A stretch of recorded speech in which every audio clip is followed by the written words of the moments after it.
UKLO 1 year masters. No IELTS required up to 5 years visa. High visa success rate. ఏపీలో కూటమి ప్రభుత్వం అధికారంలోకి వచ్చిన 100 రోజుల ఫర్నిచర్ వ్యవహారం వెలుగులోకి వచ్చింది. దీనిపై అధికార టీడీపీ, వైసీపీ మధ్య మాటల యుద్ధం మరింత పెరిగినట్లు కనిపిస్తుంది. ఈ క్రమంలో మాజీ సీఎం జగన్ పై విరుచుకుపడ్డారు మంత్రి నారా లోకేష్. అసలేం జరిగింది? ఎందుకు విరుచుకుపడ్డారు? జగన్ క్యాంపు కార్యాలయం వినియోగిస్తున్న ఫర్నిచర్ పై వైసీపీ అధికారులకు లేఖ రాసింది. దీనిపై మంత్రి నారా లోకేష్ ధ్వజమెత్తారు.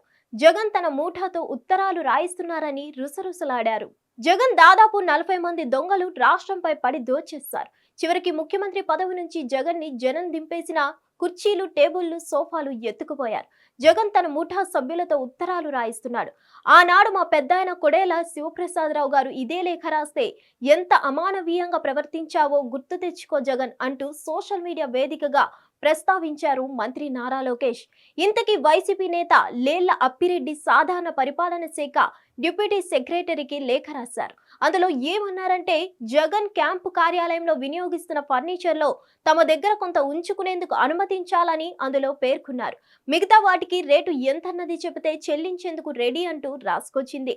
మిగిలిన వాటిని తిరిగి ఇచ్చేస్తామన్నది అందులోని మెయిన్ పాయింట్.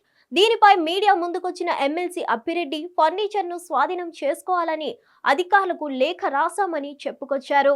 ఏపీ తొలి స్పీకర్ కొడేల శివప్రసాదరావు కూడా తన దగ్గరున్న ప్రభుత్వ ఫర్నిచర్ పంపిస్తానని అప్పటి జగన్ సర్కార్కు లేఖ రాశారు. ఫర్నిచర్ కు ఎంత చెబితే అంత మొత్తం చెల్లిస్తానని పేర్కొన్నారు. ఇవేమీ పట్టించుకోలేదు. అప్పటి ప్రభుత్వం పట్టించుకోలేదని టీడీపీ చెప్పేసింది. ఇక తిరుమల డిక్లరేషన్ విషయంలో జగన్ తప్పించుకునే ప్రయత్నం చేశారు. అది ఆ పార్టీకి మైనస్ అయింది. రీసెంట్ గా డిప్యూటీ సీఎం పవన్ తన కూతుళ్లతో తిరుమలకు వెళ్లారు. కూతురు తరపున డిక్లరేషన్ ఇచ్చారు. ఈ పరిణామాల నేపథ్యంలో వైసీపీ ఫర్నిచర్ వ్యవహారాన్ని వెలుగులోకి తెచ్చిందని అంటున్నారు. లేకపోతే జులైలో లేఖ రాస్తే ఇప్పుడు బయట పెట్టడం ఏంటని కొందరి నేతల ప్రశ్న. హిట్ టీవీ యాప్ ని డౌన్లోడ్ చేసుకోండి. ఇందులో short news, live news, entertainment movies అన్ని అవైలబుల్ గా ఉన్నాయి. Please download Hit TV app. Hit TV app. Hit TV యాప్ని ఫ్రీగా డౌన్లోడ్ చేసుకోండి.